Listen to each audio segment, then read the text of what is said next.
Hi friends, welcome back to my channel and I'm அபி.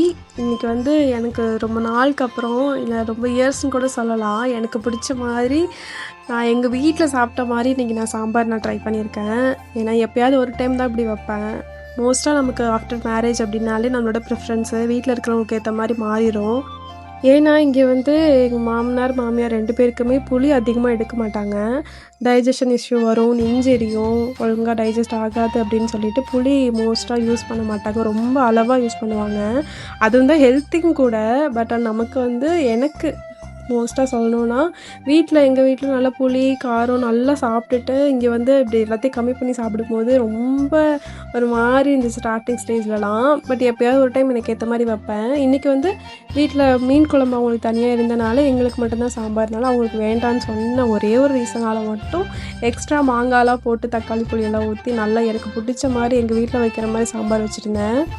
உங்களுக்கு சாம்பாரில் இவ்வளோ பெரிய எமோஷன்ஸ் இருக்குமா அப்படின்னு கேட்டால் அப்படிலாம் கிடையாது. எனக்கு மாங்காய் மேலே தான் பெரிய எமோஷன்ஸு.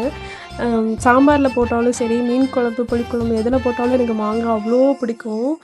மாங்காய்க்குள்ள ஃப்ளேவர்லாம் நல்லா நமக்கு அந்த சாம்பாரில் இறங்கணும் அப்படின்னா, காயெல்லாம் ஒரு முக்கால்வாசி வெந்ததுக்கப்புறம் அப்போவே சாம்பாரில் வந்து மாங்காய் ஆட் பண்ணிவிட்டு, அதுக்கப்புறம் நம்ம பருப்பு ஊற்றுறது புளித்தண்ணிலாம் ஊற்றி தாளித்து பார்த்திங்கன்னா சூப்பராக இருக்கும். நல்லா அதோட எசன்ஸ் ஃபுல்லாக இறங்கியிருக்கும். ஆனால் குழஞ்சிராமல் பார்த்து பக்குவமாக வேக வச்சு எடுக்கணும். அந்த மாதிரி தான் இன்றைக்கி நான் சாம்பார் வச்சுருந்தேன். மேரேஜ் ஆன பொண்ணுங்களுக்கு எல்லாருக்குமே இந்த ஒரு விஷயம் கண்டிப்பாக நமக்கு ஏதாவது ஒரு சுச்சுவேஷன் நமக்கு தோணும். நம்ம பிஃபோர் மேரேஜ் ஒரு மாதிரி இருந்திருக்கோம், ஆஃப்டர் மேரேஜில் ஒரு மாதிரி நம்ம மாறி இருக்கோம். நம்ம நல்லதாகவே இருக்கும், அது நல்லது கெட்டது அப்படிங்கிறத தாண்டி. ஆனால் நமக்கு மாற்றம் ஏதாவது ஒரு இடத்துல கண்டிப்பாக நமக்கு மாறி இருக்கும்.